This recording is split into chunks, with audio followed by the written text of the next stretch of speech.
While many players will reroll their class because another spec has just been buffed to do more damage, that isn't the case for everyone. Based on many comments that I receive, there seems to be a surprisingly large number of you who are wondering what classes are the most useful in Classic TBC. Hello and welcome! I am Zabraxi. Now keep in mind, this video is not about the classes that are the best in terms of raw DPS or throughput. No, this is in respects to those classes that bring the most to the group. If you want to be invited to your raid from your guild because you're the most useful person, then this video is for you. Whenever I bring up the question of utility and usefulness, there's always one spec that gets brought up more than any other. It's a specialization that so many clearly wanted to play even at the launch of Classic, but it just didn't really work out in the realm of PvE. Come the Burning Crusade, all of you Shadow Priests can finally get your chance to shine. The Priest class as a whole provides many benefits to raids and parties. Their classic stam buff is always nice, Divine Spirit is also really useful to a lot of players, and improved Divine Spirit even increases spell damage dealt. Disciplined Priests also bring Pain Suppression, which is an incredible tank cooldown, even with the slight threat reduction effect. 40% damage reduction for 8 seconds is huge, and this spell becomes a staple World of Warcraft's tank cooldown for years and years. Even beyond PvE into something like Arena, a good PS on someone could literally be the saving cast of a match. Let's also not forget Power Infusion, which pumps a target with 20% increased casting speed and 20% mana reduction for 15 seconds. This spell can be absolute insanity in the right situations, and you'll know which caster DPS actually cares about their numbers if you find someone begging you for PI in the boss fight. Power Infusion is so good that even now in Shadowlands, it's the cause for much debate about Warcraft log integrity because of just how powerful PI is versus a raid group without it. I teased you Shadow Priests earlier, so let's actually look at these babies. There are a couple things to note. Shadow Weaving will increase the shadow damage a target takes by 10% for 15 seconds when fully stacked, and will refresh any moment that you deal shadow damage to that target. Not only does this obviously help Warlocks and their incredibly difficult 450 IQ Shadow Bolt rotation, but this damage increase also directly impacts some other mechanics of your own class. Vampiric Touch is a dot that regens 5% mana of any shadow damage you deal when Vamp Touch is on the target. This is why you are now known as a mana battery. You can easily see how Shadow Weaving interacts with this effect and increases not only your potential DPS, but also your utility to the whole group. We haven't even mentioned Misery yet, which also increases your spell damage to a target by 5% while certain effects are on the target. And this affects everybody's spell damage, not just yours. And honestly, as long as you're not asleep, any of those 3 spells will be active throughout the entire encounter. All in all, Priests bring so much to the raid that some of you might not even remember that I forgot to mention Vampiric Embrace, which also heals your party for 15% of the shadow damage you deal. Priest was originally designed to be the staple healer of WoW, and instead, they've now solidified themselves as a true cornerstone to any group for any scenario. Let's switch gears for a moment and talk about a DPS class that, well, if you spend any time watching Classic TBC content like this channel, you're probably sick of hearing about Warlocks.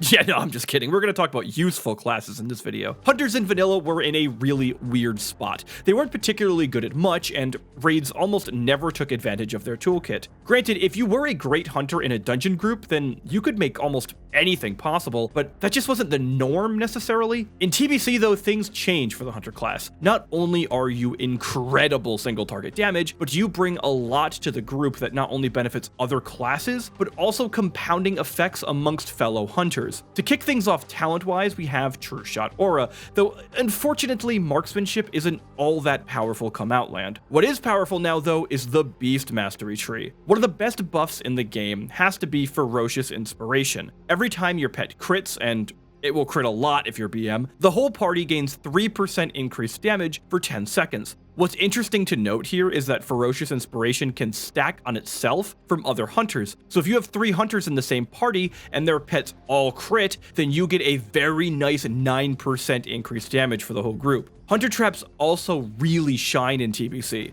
Snake Trap can be a great way to ensure spell pushback in PvP. There's also Frost Trap with its AoE slow effect, which is really useful on several raid encounters, including something like Illidan himself with the Parasite mechanic. There's also going to be that one hunter in your raid who wants to be super useful and a super cool dude. They will be survival, and they will be incredibly desirable. Expose Weakness is such a wonderful talent. It's designed off the tier 2 set bonus from vanilla, and with it, every time you crit the target, you increase your attack power of all attacks made on that target by 25% of your total agility. The reason I emphasized the your isn't just because I've been playing Nier Automata and, well, Yorha, if anyone's played it.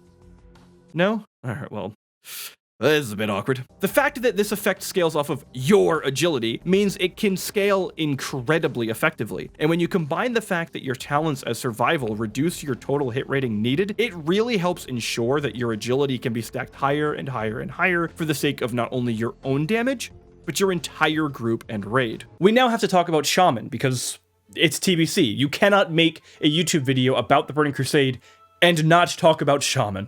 Yes, the rumors are true. Bloodlust and Heroism are the best spells in the entire game. A 30% melee, ranged, and spell speed increase for 40 seconds makes this ability a tool so powerful that entire raid compositions are built around it.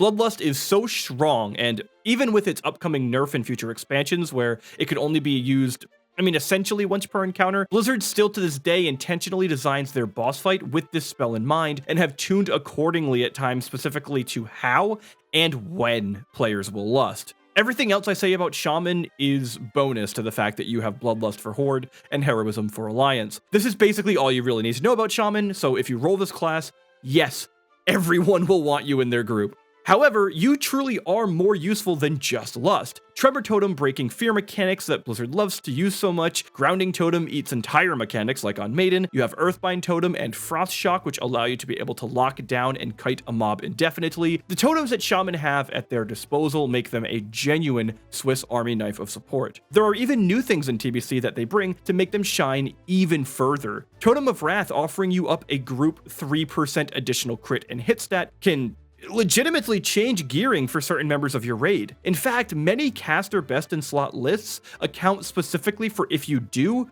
or do not have an Ellie Shaman in your group. Another talent that I think gets a bit overshadowed is Unleashed Rage for enhancement. When you crit, you increase your party's attack power by 10% for 10 seconds. When you combine this AP increase alongside your totems like Strength of Earth or Grace of Air, then you become more and more desirable.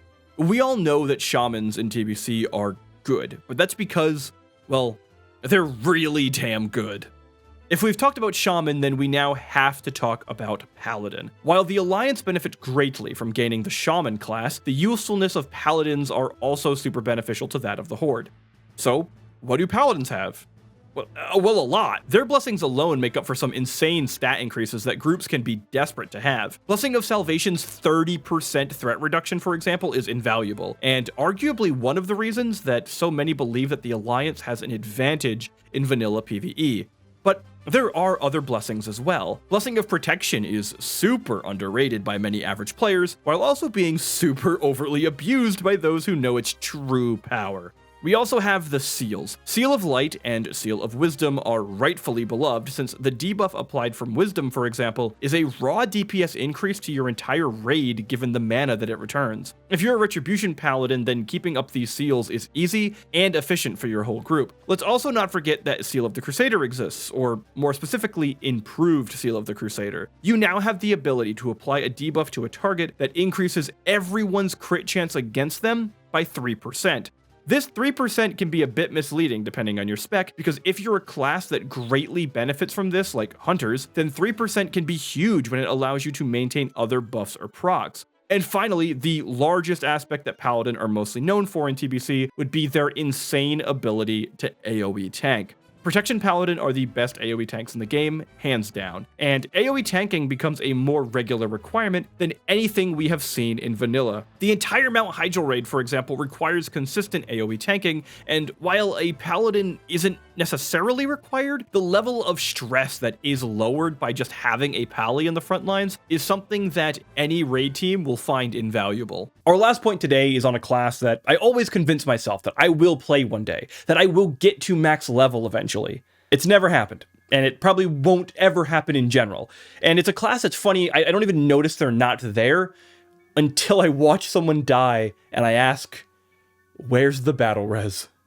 I still find it so fascinating that Druid is the least played class for multiple expansions of WoW. While many dislike the fact that for a while Druids aren't the best DPS or the best healer, they are the class that I constantly realize just how much damn stuff they bring to the group. Balanced Druids provide Moonkin Aura, a phenomenal 5% extra spell critical strike to all party members. Feral Druid also get an equivalent of this as well with Leader of the Pack. And hey, Improved Leader of the Pack even presents a self-heal to maintain your physical DPS's green meter. On top of the fact that Moonkin are able to increase your caster group, Improved Fairy Fire also reduces the hit requirement by your physical DPS by 3%. If we look back on Survival Hunter again and you consider that you basically almost need no hit rating to get that spec going, then you can just stack, honestly, whatever you want in order to make your spec's roll even have a greater impact. Healers getting out of mana or your arcane mage looking to burst in a moment, Innervate being able to fill these blue bars is quite possibly one of the most valuable raid utilities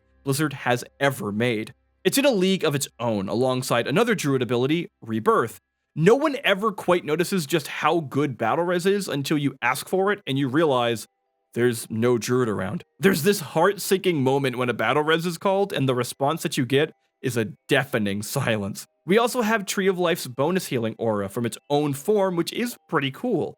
We also have arguably the best healing cooldown Blizzard ever made with Tranquility. Druid just has so much that it brings to the table.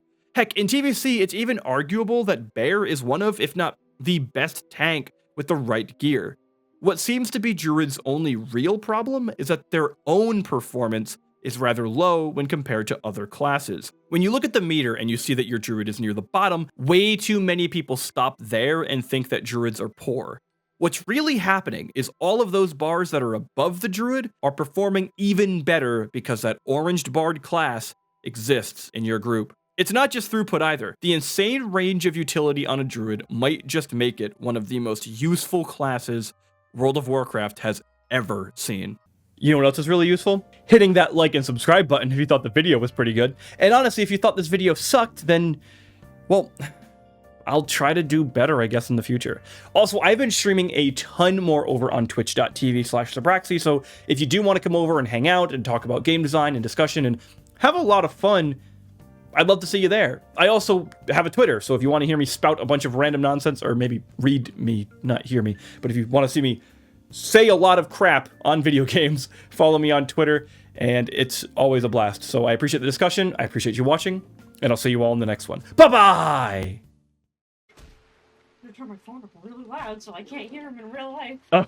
Like you're talking to me and responding like 15 seconds, but it's so weird because I'm in the room right next to you. You guys hear that? She just doesn't want to hear me in real life. No, I don't want to listen to your digital voice. You sound better on the internet. Oh, Jesus. Hey, screenshot. Why did I screenshot? Clip that.